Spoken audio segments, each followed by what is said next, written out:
জানি না আমার মৃত্যুটা কেমন হবে, মৃত্যুর সময়টা কেমন হবে, মৃত্যুর পরে কেমন হবে। আমি সত্যিই জানি না, আমরা কেউ জানি না, তাই না? আমি আজকে একটা মানুষের কথা বলবো, তবে মানুষটার নাম, মানুষটার পরিচয় কিচ্ছু বলবো না। তবে আমার খুব কাছ থেকে দেখা একটা মানুষের জীবন সম্বন্ধে কিছু বলবো। আসলে এটা বলার উদ্দেশ্য কি জানেন? একটা মেসেজটা কেমন, আমরা প্রায়ই আলোচনা করি যে আপনার পার্টনারের সঙ্গে যদি আপনার বনিবনাত না হয়, মানে স্বামীর সঙ্গে যদি বনিবনাত না হয়, তাহলে দূরে চলে যান, তারপরও নিজের জীবনটা শেষ করে দিবেন না। কারণ হাজব্যান্ড ওয়াইফ নিয়েই তো আমাদের জীবন, তাই না? এই দুটো মানুষ নিয়ে আমাদের জীবন। এর জন্য আমরা সব সময় এই বিষয়টা নিয়েই মাথা ঘামাইতে থাকি। হাজব্যান্ডের সঙ্গে বনিবনাত না হলে প্রয়োজনে একা থাকেন, তারপর নিজের জীবনটা শেষ করে দিবেন না। আসলে কি তাই? আমাদের জীবনে সীমাবদ্ধ কি শুধু স্বামীর সঙ্গেই? না, আমাদের জীবনটা সন্তান, স্বামী, আরও অনেকে নিয়েই আমাদের জীবনটা। তবে সবচেয়ে ঘনিষ্ঠতা যাদের সঙ্গে থাকে তা হলো স্বামী এবং সন্তান। আমি যার কথা আজকে বলবো, উনি এত ব্যক্তি সম্পন্ন একজন মানুষ। আমি যতগুলো বছর তাকে চিনি, সে একজন শক্তিশালী, মানসিক দিক দিয়ে, সেটা কাজের দিক দিয়ে বলেন না কেন, স্ট্রং একজন মানুষ। সে একজন চাকরিজীবী ছিলেন, রিটায়ার করছেন। তাহলে বুঝেন, একটা মানুষ রিটায়ার করলে তার বয়সটা কত হয়। তখন কিন্তু আমরা মানে চিন্তা করি যে এখন আমার চলে যাওয়ার সময় হয়েছে। বাচ্চা কাচ্চা বড় হয়ে গেছে, বিয়ে শাদী দেওয়া হয়ে গেছে, তাদেরও বাচ্চা কাচ্চা হয়েছে, তার মানে এখন আমাদের সময় চলে যাওয়া। এই সময়ের পরে কিন্তু আমরা তাই ভাবি, যখন একটা মানুষ রিটায়ার করে, একটা মানুষ জীবনের একটা বয়স হওয়ার পরে কিন্তু আমরা তাই চিন্তা করি। সেই মানুষটা ব্যক্তি সম্পন্ন ছিলেন, সে খুবই একজন ভদ্র মানুষ ছিলেন। মানে আমি যতগুলো বছর তাকে খুব কাছ থেকে দেখেছি, ওইভাবেই আমি বলবো। একই বাসায় থাকা, তার মানে একই বাসায় থাকার পরেও হয়তো অনেক কিছু আমরা জানতে পারি না। তবে আমরা কাছ থেকে যতটুকু চিনা জানা যায়, আমি জানি সে একজন ভদ্র মানুষ ছিলেন। তিনি যেখানে চাকরি করতেন সেই কর্মস্থলেও সবাই তাকে জানে সে একজন অনেস্ট এবং সাহসী একজন ব্যক্তিত্ব সম্পন্ন মানুষ ছিলেন।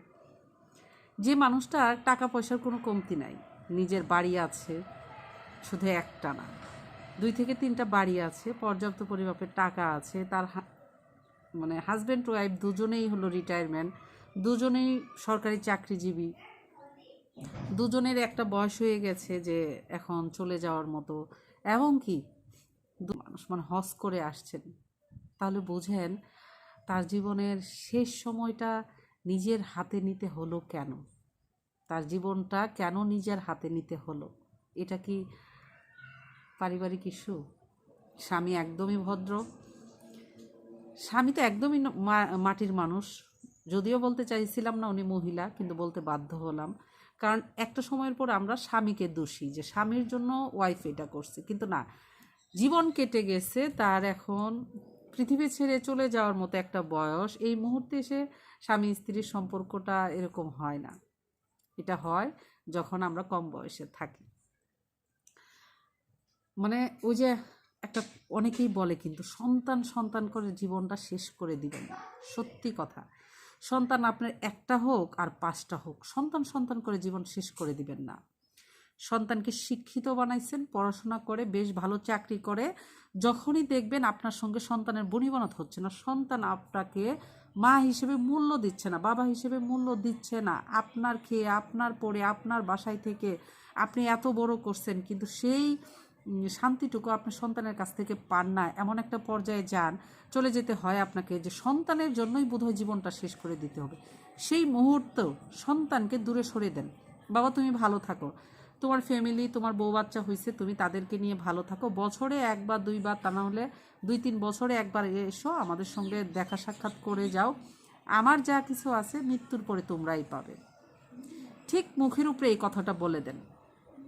তারপরও আমরা জানি যে নিজের হাতে জীবন নেওয়াটা যে কত বড় গুনাহ, এই কাজটা করবেন না।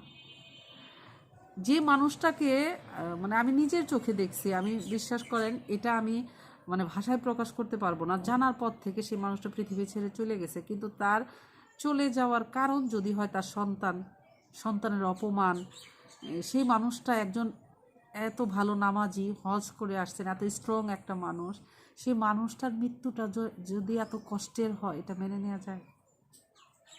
আশা করি বুঝতে পারবেন আমি কি বোঝাতে চাচ্ছি। শুধু স্বামী স্বামী না, শুধু সন্তানও করবেন না, কারোর জন্য নিজের জীবনটা শেষ করে দিবেন না।